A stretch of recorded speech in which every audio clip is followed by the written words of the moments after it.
풀꽃이라는 시를 많이 들어보셨을 거예요. 자세히 보아야 예쁘다. 오래 보아야 사랑스럽다. 너도 그렇다. 나태주라는 시인이잖아요.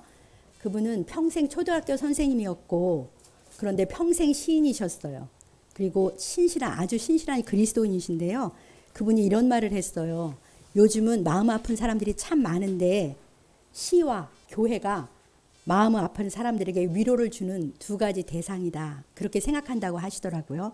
저는 이 말에 크게 공감이 되었습니다. 사느라고 지친 우리에게 위로를 건네는 시 두 편을 먼저 읽어드리겠습니다. 한번 보시겠어요? 이 시들을 읽어보니까 제게도 위로가 되더라고요. 혼자서 나태주가 썼는데요. 무리지어 피어있는 꽃보다 두셋이서 피어있는 꽃이 도란도란 더 의초로울 때 있다. 두셋이서 피어있는 꽃보다 오직 혼자서 피어있는 꽃이 더 당당하고 아름다울 때 있다. 너 오늘 혼자 외롭게 꽃으로 서 있음을 너무 힘들어하지 말아라. 네, 도종안에 흔들리며 피는 꽃도 유명한 시인데 한번 읽어보겠습니다. 흔들리지 않고 피는 꽃이 어디 있으랴.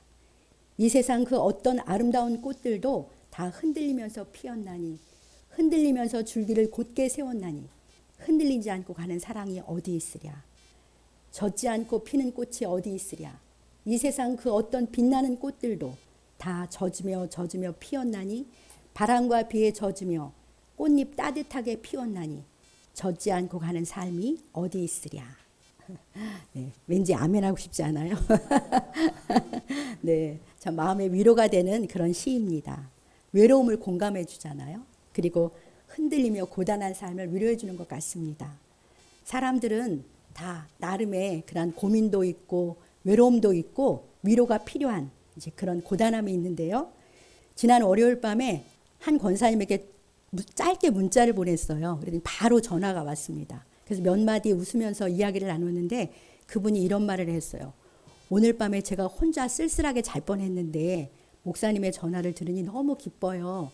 기쁘게 잘 수 있을 것 같아요. 그런 말을 했습니다. 그러니까 그분은 쓸쓸한 중에 있었는데 제 전화 한 통화로 마음의 위로를 받았던 것이죠. 우리가 그렇습니다. 저와 여러분 다 위로가 필요한 들 맞지요? 네. 우리도 다 연약해서 위로가 필요합니다. 우리는 보통 믿음이 좋은 사람들은 쓰러지지 않을 것 같다. 어려움이 와도 굳세니까 굳게 일어날 것 같다. 이런 생각을 하는데요. 정말 그럴까요? 또 어떤 사람들은 자신의 연약함을 절대 보이면 안 될 것 같아서 자신을 꽁꽁 닫아놓고 사는 사람들도 있습니다. 그냥 나를 있는 그대로 보이기만 해도 치유는 그때부터 시작되는 것이죠. 오늘은 나약함과는 전혀 어울릴 것 같지 않은 한 사람의 쓰러짐과 그를 일으켜 세우시는 하나님의 역사를 살펴보기 원합니다.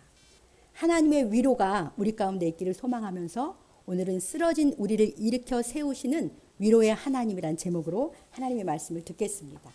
자, 오늘 본문 4절을 보면 제가 한 로뎀나무 아래에서부터 한번 읽어볼게요. 한 사람이 하나님께 드리는 기도와 그 심정이 나와요. 한 로뎀나무 아래서 자기가 죽기를 원하여 이르되 여호와여 넉넉하오니 지금 내 생명을 거두시옵소서. 나는 내 조상들보다 낫지 못하나이다 하고. 네, 한 사람이 로뎀나무 아래서 홀로 앉아 하나님께 이렇게 기도하고 있어요. 뭐라고 기도합니까? 하나님, 저 더 이상 살고 싶지 않아요. 이제 그만 죽여주십시오. 저는 제 조상들보다 나은 게 하나도 없어요. 쓸모없는 자입니다. 그만 제 생명을 거두어 주십시오. 이렇게 기도하고 있어요. 이 사람의 기도를 들어보니까 이 사람이 지금 어떤 심정인 것 같습니까? 다 포기하고 그냥 죽고 싶을 만큼의 큰 좌절이 그 마음을 사로잡고 있는 것 같지요? 나는 내 조상들보다 낫지 못하다. 그 말을 보면 나도 정말 아무것도 아니었어. 그런 무력감에 빠져 있는 것이죠. 좌절감과 무력감의 삶의 의미도 살 소망도 다 사라진 것 같습니다. 그냥 죽고 싶을 뿐이에요. 이 사람이 누군지 아십니까? 이 사람이 이스라엘의 능력의 선지자 엘리야입니다. 그는 당대의 사람들에게 이스라엘의 병거와 마병이요 라고 그런 말을 듣던 아주 강력한 불의 선지자예요. 그 강력한 불의 선지자가 지금 쓰러져 있습니다. 쓰러져서 하나님 나 죽여달라고 그렇게 말하면서 5절을 보면 그냥 로뎀나무 아래에서 누워서 자요. 완전 자포자기한 상태인 거죠. 몸도 마음도 다 탈진했습니다. 엘리야와 같은 하나님의 선지자도 쓰러진다는 사실이 한편 놀랍기도 하지만 한편 위로가 되기도 합니다. 이스라엘의 병거와 마병으로 불리던 엘리야가 대체 왜 쓰러져 있을까요? 왜 쓰러지게 됐을까요? 그는 아합이라는 악한 왕이 북이스라엘을 다스릴 때 활동하던 선지자입니다. 아합 왕은 하나님의 백성 이스라엘의 왕인데도요, 아주 우상을 심하게 섬기는 그런 왕이었어요. 그가 그렇게 된 데는 이방 여인 사악한 이세벨이라는 아내의 영향으로 온 나라를 우상의 소굴로 만들었는데요. 어느 정도냐면 바알이랑 아세라는 우상의 선지자만 해도 850명이나 됐어요. 그 나라는 하나님 백성의 나라인데도요. 그래서 특별히 이스라엘은 농경사회이기 때문에요. 바알이라는 신이 비를 내려준다고 생각해서 바알 숭배가 극심했습니다. 그러니까 엘리야는 이렇게 우상 숭배가 심한 아주 영적으로 타락한 시대에 활동하던 선지자예요. 근데 엘리야는 하나님께 열심히 특심했어요. 그래서 이 우상들이 일거에 제거해버리고 여호와 하나님만이 참 신임을 분명하게 나타내고 싶었습니다. 그래서 그는 아합 왕과 우상의 선지자들과 맞짱을 뜨는 대결을 벌여요. 두 가지를 해요. 하나는 어떤 일을 하냐면 하나님께 간절히 기도했어요. 자기가 기도해서 여호와 하나님께 3년 6개월 동안 그 땅에 비가 내리지 않게 됩니다. 그러니까 아무리 바알의 선지자들이 해도 3년 6개월 가뭄이 있는 거예요. 그리고 그가 3년 6개월 만에 기도하니까 비가 내려요. 그런 일을 했고요. 또 하나는 갈멜산이라는 곳에 여호와 하나님의 선지자 자기 한 명, 바알의 선지자 450명을 불러가지고 영적 대결을 펼쳐요. 재물에 불로응답하시는 분이 참 하나님임을 나타내겠다고. 대결의 결과는 당연히 엘리야의 하나님 여호와가 불로응답하셔서 엘리야가 이겨요. 하나님이 이겨요. 하나님 그런 결과를 가져왔는데요. 그리고 나서 바알의 선지자 450명을 한 자리에서 다 죽게 합니다. 그는 모든 백성이 보는 앞에서 보기 좋게 바알 우상을 섬기는 자들을 제거하고 영적인 대승을 거두는 거예요. 엘리야의 기도와 그 응답으로 여호와 하나님만이 비를 내려주시는 참신이다.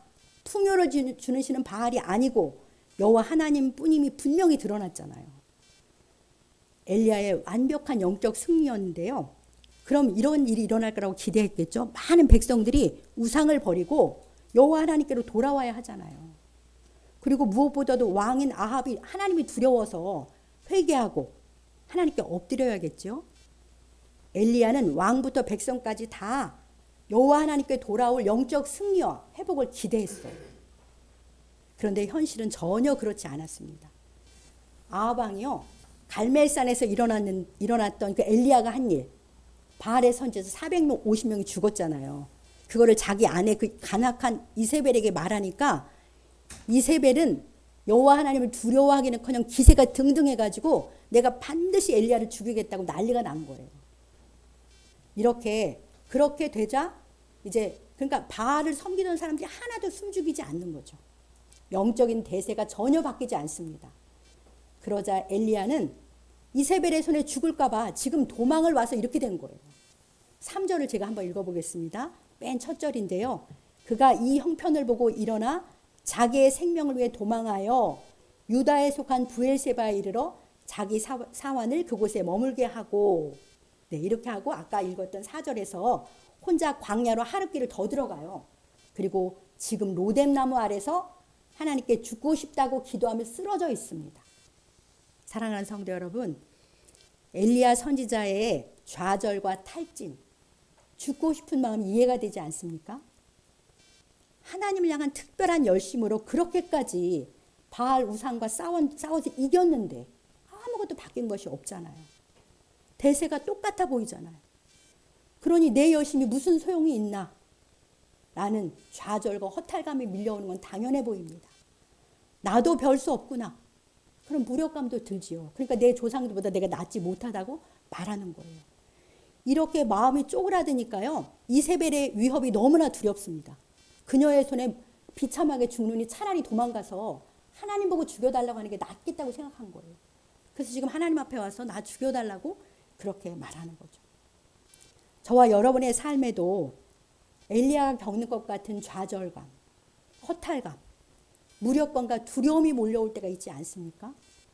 나름 최선을 다해서 자녀를 키웠는데도요, 자녀가 잘 자라지 못한 것 같을 때 참 그때 좌절감이 느껴집니다.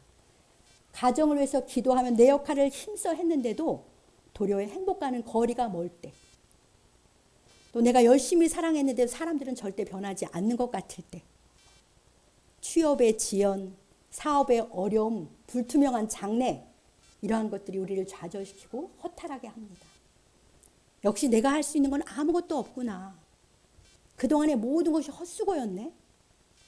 역시 나는 무능해. 아무짝에도 쓸모없는 존재야.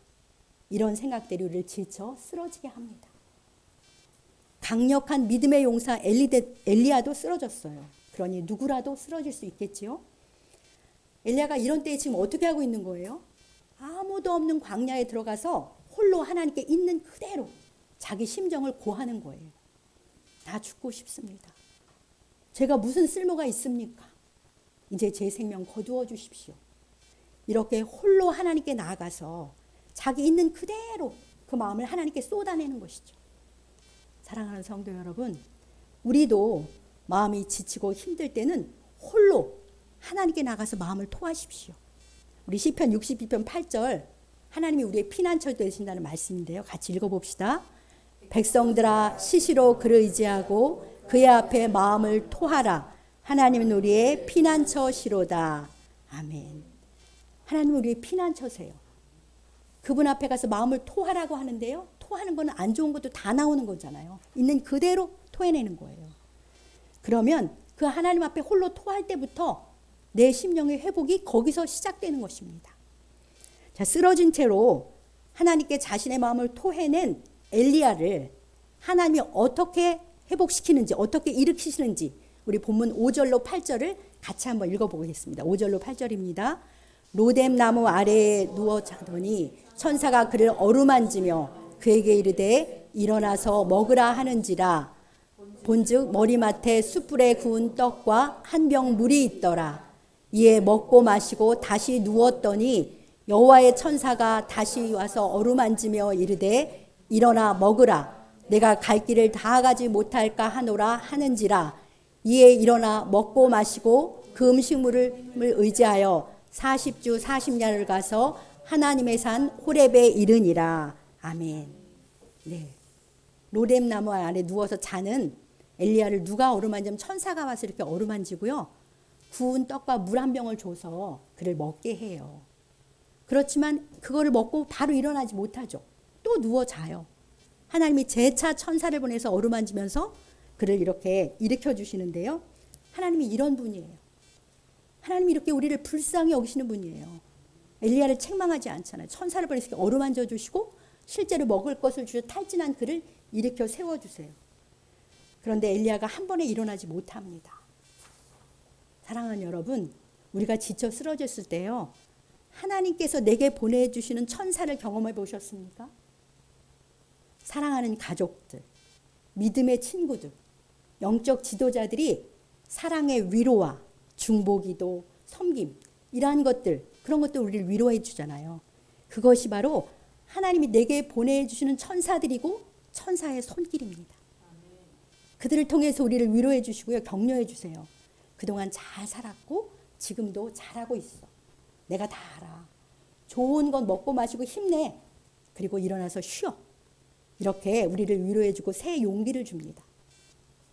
지난 사무엘상 큐티 말씀에서 다윗이 사울을 피해 도망 다니다가 10광야 수풀에 있을 때요, 뜻밖의 요나단이 그 수풀에 다윗을 찾아와요.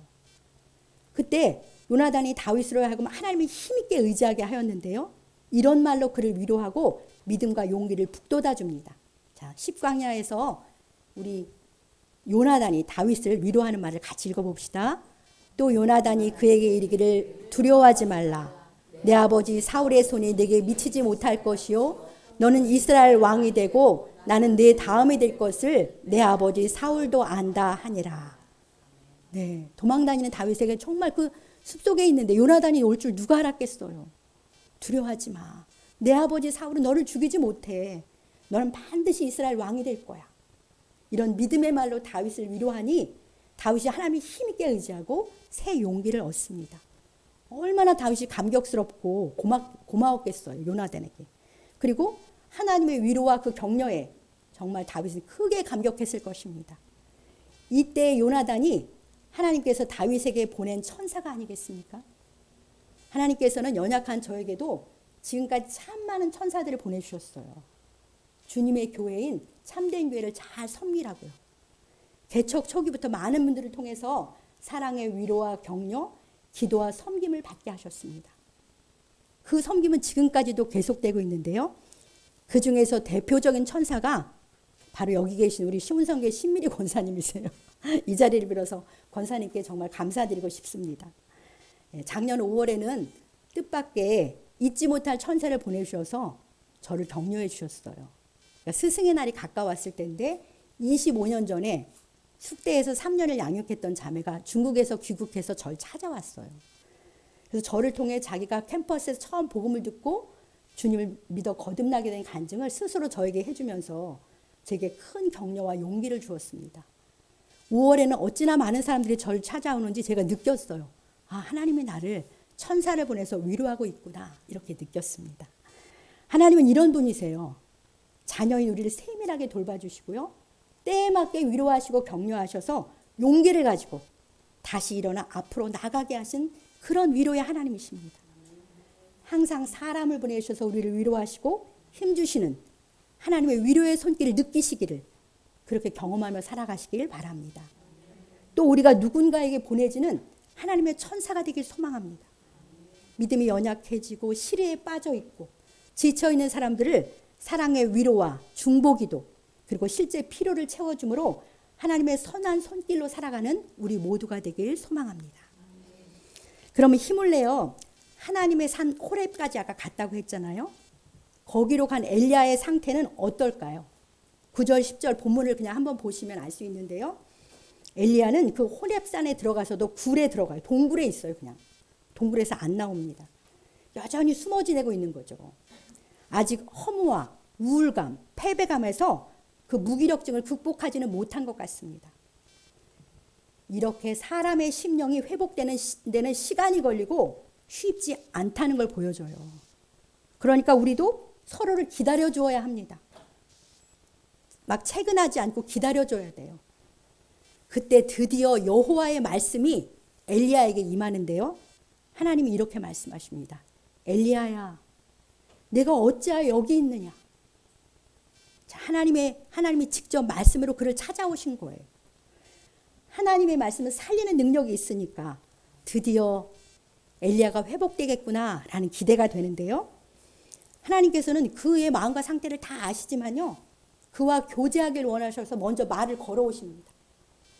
그러자 엘리야가 자기 속내를 드러내요. 우리 10절에 엘리야가 하나님께 하는 말을 같이 읽어봅시다. 그가 대답하여 내가 만군의 하나님 여호와께 열심히 유별하오니 이는 이스라엘 자손이 주의 언약을 버리고 주의 제단을 헐며 칼로 주의 선지자들을 죽였음이오며 오직 나만 남았거늘 그들이 내 생명을 찾아 빼앗으려 하나이다. 네, 아멘. 이 똑같은 말을 14절에서도 엘리야가 반복을 해요. 저는 하나님께 열심히 특별한데 이스라엘 자손은 모두 주님의 언약을 버렸어요. 주님께 예배도 안 드립니다. 그리고 도리어 주의 종들을 죽이려고 합니다. 이제 저만 남았는데 저까지 죽이려고 합니다. 이것이 엘리야의 속내예요. 하나님을 진실히 믿고 섬기는 사람이 자기뿐이라는 것이죠. 그렇게 생각하는 거예요. 그러니까 이런 현실에 대한 분노와 실망, 고독과 외로움, 두려움이 그를 사로잡고 있습니다. 그의 말대로 하나님께 열심히 유별하다 보니 이런 마음이 더욱 컸을 것 같습니다. 그런데 그가 느끼는 이런 감정들은요, 일부는 사실이지만 그가 어둠 속에서 혼자 속고 있는 감정이 더 많아요. 왜냐하면 하나님이 이렇게 나중에 말씀하세요. 너 혼자 아니다. 아직 바알에게 무릎 꿇지 않은 사람 7,000명이나 있어. 그렇게 말씀하세요. 그래서 그의 믿음의 눈을 열어주시면서 엘리야를 위로하세요. 사랑하는 성도 여러분, 쓰러진 우리를 일으켜 세우시는 하나님의 두 번째 위로가 무엇입니까? 첫 번째는 사람 천사를 보내주시고요. 두 번째로는 하나님의 말씀으로 우리를 위로하세요. 자, 시편 119편 50절 같이 읽어보겠습니다. 이 말씀은 나의 고난 중에 위로라. 주의 말씀이 나를 살리셨기 때문이니이다. 아멘. 맞습니다. 하나님의 말씀이 우리의 곤란 중에 위로입니다. 말씀은 시들고 쓰러진 우리의 영혼을 일으켜 세우는 능력이 있어요. 그러니 지치고 쓰러져 위로가 필요할 때 더욱 말씀과 기도로 주님 앞에 머무르시기 바랍니다. 주님께 나가서 마음을 토하고 기도할 뿐만 아니라요. 주님의 말씀을 펴서 하나님의 인격을 묵상해 보십시오. 얼마나 인자하시고 긍휼이 많으시고 선하신지 그 하나님의 인격을 묵상하시면서 주님을 바라보세요. 그리고 주님이 내게 준 약속의 말씀을 소망으로 붙잡고 그 말씀으로 위로를 받으시기 바랍니다. 연약한 저도 그동안 참 많이 쓰러졌어요. 그러나 주님이 말씀이 주시는 그 말씀이 주는 믿음과 위로, 용기와 소망으로 다시 일어나서 지금까지 주님 앞에 있습니다. 앞으로도 그럴 것입니다. 힘써 우리 성도들도 말씀 앞에 머무심으로 말씀이 주는 그 믿음과 위로 그리고 격려와 소망으로 다시 일어나서 앞으로 계속 전진하는 우리 모두가 되시길 주님의 이름으로 간절히 축복합니다. 자, 11절 여기 본문에 나오지 않는데요. 왕상 11절에 보면 19장 11절에 보면 하나님이 이렇게 말씀하세요. 너는 나가서 여호와 앞에서 산에 서라. 동굴에 지금 숨어 있잖아요. 하나님이 나가서 산에 서 있으라고 해요. 그때 하나님이 엘리야 앞을 지나가시는데요. 이런 일이 일어나요. 강한 바람으로 산을 가르고 그리고 바위를 부수시면서 부수는 그런 일이 막 일어나는데 그러니까 약간 천재지변 같은 게 일어나는데 그 바람 속에 하나님이 안 계세요. 그 다음에 지진이 일어납니다. 그런데 그 지진 속에도 하나님이 안 계세요. 또 불이 일어나요. 근데 불 가운데도 하나님이 안 계세요. 그동안 엘리야는요. 주로 강한 바람, 비, 지진, 불 같은 초자연적이고 파워풀한 드라마틱한 그런 기적의 역사 속에서 하나님을 경험한 선지자예요. 그러니까 그는 지금도 하나님이 그런 강력한 기적으로 기적의 역사로 하나님을 나타내 주셨으면 좋겠는 거예요. 그래서 좀 바알을 제거하고 하나님이 이겼다라고 이렇게 보여줬으면 좋겠는 거죠. 그런데 이번에는 그런 데 계시지 않는 거예요. 하나님이. 그리고 12절에 보면 도리어 불 후에 세미한 소리가 있는지라. 그가 강력하게 현상 속에서 그런 기대를 했는데 그런 게 아니고 그 강력함이 지나간 후에 세미한 소리, 세미한 음성으로 하나님의 자신을 나타내십니다. 우리도요, 엘리야와 같이 하나님의 기적의 응답을 기대할 때가 정말 많잖아요. 내 기도에 하나님이 강력한 기적으로 응답하셔서 하나님의 크신 은혜와 능력을 보여주셔서 내 현실이 변화됐으면 좋겠어요. 그렇게 기적으로 안 해줘가지고 실망될 때 많잖아요. 내 기대대로 기적으로 응답해주면 정말 좋겠는데 안 그러니까 너무 답답하고 실망스러운 거죠. 그럴 때 믿음이 사라지고 포기하시고 쓰러지게 되는 것입니다. 사랑하는 성도 여러분, 하나님께서는 아주 드물게 강력한 바람, 지진, 불과 같은 기적으로 자신을 나타내시기도 해요. 그러나 하나님께서는 이런 것들이 아니고요. 일상의 세미한 음성으로 우리에게 자신을 나타내 주시고 우리를 만나 주세요. 우리는 매일의 일상에서 들려오는 하나님의 그 세미한 음성을 들을 줄 알아야 돼요. 어떻게 해요? 보혜사 성령님이 우리 안에 계시잖아요. 예수님 보혜사 성령님을 우리 안에 보내셔서 영원토록 우리와 함께 있게 하셨는데요. 보혜사라는 단어가 다른 사람에게 도움을 베풀 수 있도록 곁에 부름을 받은 자, 그런 뜻으로 변호사, 조력자, 위로자라는 뜻이 있어요. 그러니까 우리 안에 계신 성령님이 위로해 주시는 보혜사예요. 내 안에 계신 성령님의 세미한 음성에 귀를 기울이시기 바랍니다. 일상의 모든 삶에서 나를 지도하시고 인도하시는 성령님의 세미한 음성을 깨닫고 따르는 그런 우리가 되기를 원합니다. 실패 속에 있을 때요. 그때는 그 세미한 음성이 잘 안 들리죠. 내 감정과 내 생각에 빠져있기 때문에 그래요. 그때 나를 비우고 겸손히 그냥 나를 인정하면서 배우려고 할 때, 순종하려고 할 때 그 성령의 세미한 음성이 들려옵니다.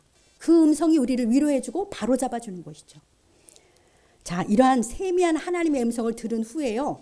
엘리야는 겉옷으로 얼굴을 가리고 드디어 굴 밖으로 나와요. 드디어 굴 밖으로 나오자 하나님이 엘리야에게 새 사명을 주시는데요. 그 사명이 뭐냐면 제도적으로 바알을 제거할 세 사람을 세우라는 거예요. 내가 제도적으로 바알을 제거해 줄 테니 그 세 사람을 세워라. 하나는 전쟁을 통해서 바알을 제거할 하사엘을 세우라. 또 하나는 정권 교체를 통해서 아합을 제거할 예후를 세워라. 그리고 너보다 더 강력한 역사로 여호와의 영광을 드러낼 엘리사 선지자를 세우라. 이런 사명을 주십니다. 엘리야는 새 사명을 받고서 드디어 일어나는 거예요. 그러니까 우리를 이렇게 끝까지 나아가게 하는 것은 하나님께서 주시는 사명이에요. 하나님이 나를 하나님의 뜻을 이루는데 꼭 필요한 사람이다. 너는 내게 존귀하고 정말 중요한 사람이라고 하시는 그 하나님의 사명의 음성을 들을 때 우리의 자존감이 회복되고요. 용기를 갖고 일어납니다. 우리 잘 아는 베드로전서 2장 9절 마지막으로 같이 읽어보겠습니다. 오직 너희는 택하신 족속이요 왕 같은 제사장들이요 거룩한 나라요 그의 소유가 된 백성이니 이는 너희를 어두운 데서 불러내어 그의 기이한 빛에 들어가게 하시니에 아름다운 덕을 선포하게 하려 하심이라. 아멘. 이것은 우리 모두에게 주신 분명한 사명의 말씀입니다. 우리는 다 하나님께서 이 시대에 왕 같은 제사장으로 택하시고 불러 세우셨어요. 세상에 나가서 나를 구원하신 우리 하나님의 아름다운 덕, 그 사랑을 삶과 말씀으로 증거하는 영적 제사장들입니다. 우리가. 그래서 내 주변에 믿지 않는 가족들, 이웃에게 나를 통해서 주님이 드러나길 기대하세요. 주님과 그들을 이어주는 사명자가 바로 우리들인 것이죠. 하나님은 우리 각 사람에게 이처럼 영광스러운 소망을 두고 계십니다. 우리는 모두 하나님 앞에서 소중하고 존귀함이 꼭 필요한 사명자들이에요. 하나님의 존귀한 사명자로서 자존감을 갖고 나를 향한 주님의 뜻이 다 이루어질 때까지 일어나 전진하며 끝까지 승리하는 우리 모두가 되시길 주님의 이름으로 간절히 축복합니다.